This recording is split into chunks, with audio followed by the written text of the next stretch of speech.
en Colombia. Ya sabemos que la crecida de los brotes antisemitas ha sido infinita a partir de ese fatídico 7 de octubre, particularmente aquí en Colombia. Esta es la sede de la Embajada de Israel, que momentos después de que sucediera el terrible ataque del sábado 7 de octubre en Israel, la gente llegó y empezó a pintar estas esvásticas nazis en una forma de violencia totalmente. Aquí la comunidad judía reunida para pedir justicia, la comunidad judía en Colombia, y las manifestaciones de antisemitismo que han crecido.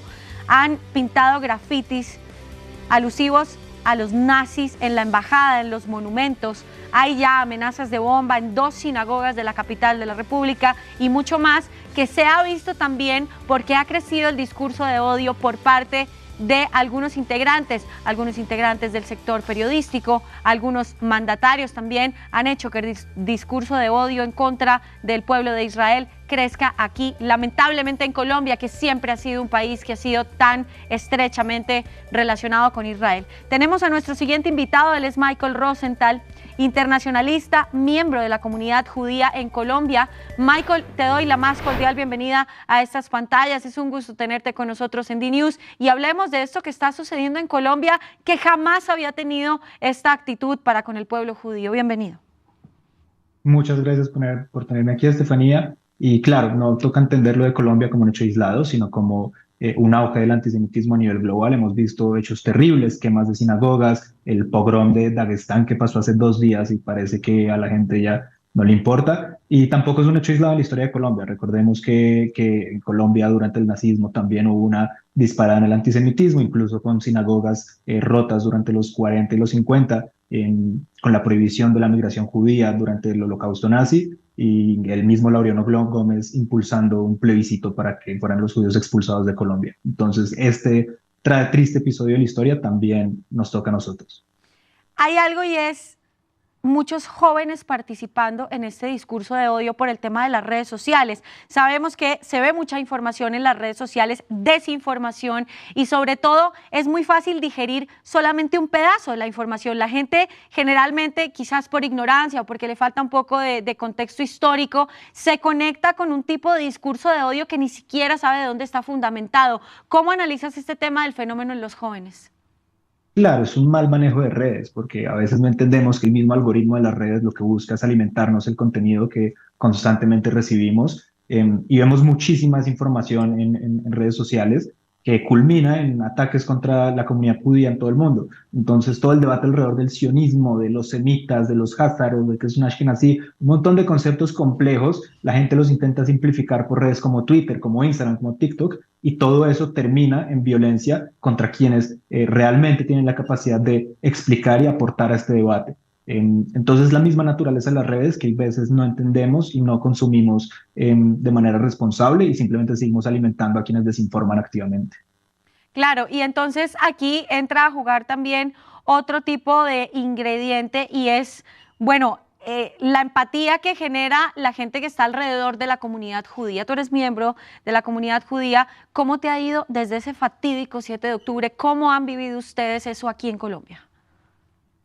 A nivel personal, creo que ha sido uno de los periodos más difíciles de mi vida, no solo por ser miembro de la comunidad y ver cómo básicamente muchos de mis conocidos en Israel están sufriendo, incluyendo a mi familia, que aclarar, mucha gente y veces deshumaniza nuestra relación con nuestros familiares allá mismo.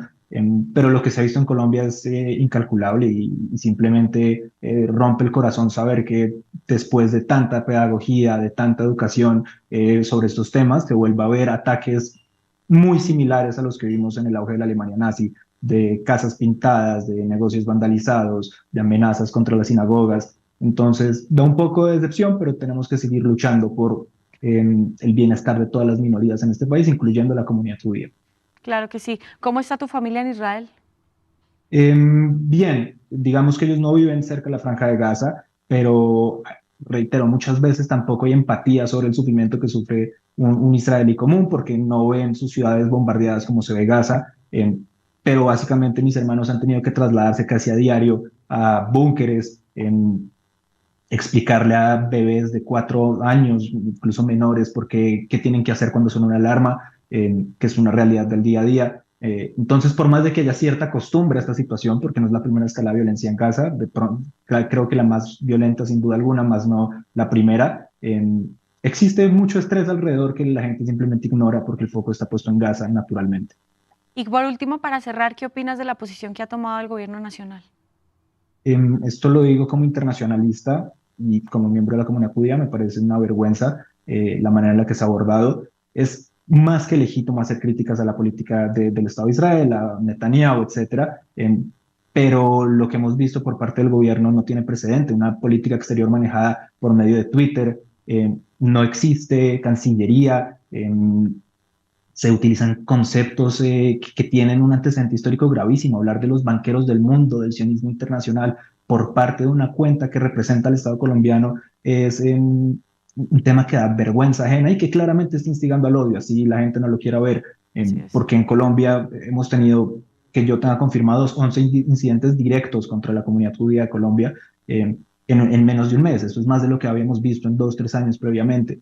Entonces se ve que la instigación y el lenguaje antisemita que se ve por parte de ciertos mandatarios y de líderes de opinión tiene un costo en la paz que viven las minorías en este país, incluyendo a la minoría de la comunidad judía de Colombia. Absolutamente. Michael Rosenthal, gracias por haber estado con nosotros aquí estos minutos de tu tiempo. Un abrazo y solidaridad para ti. Feliz miércoles. Muchísimas gracias por invitarme. Seguimos con las noticias, esta vez en Buenos Aires, en Argentina.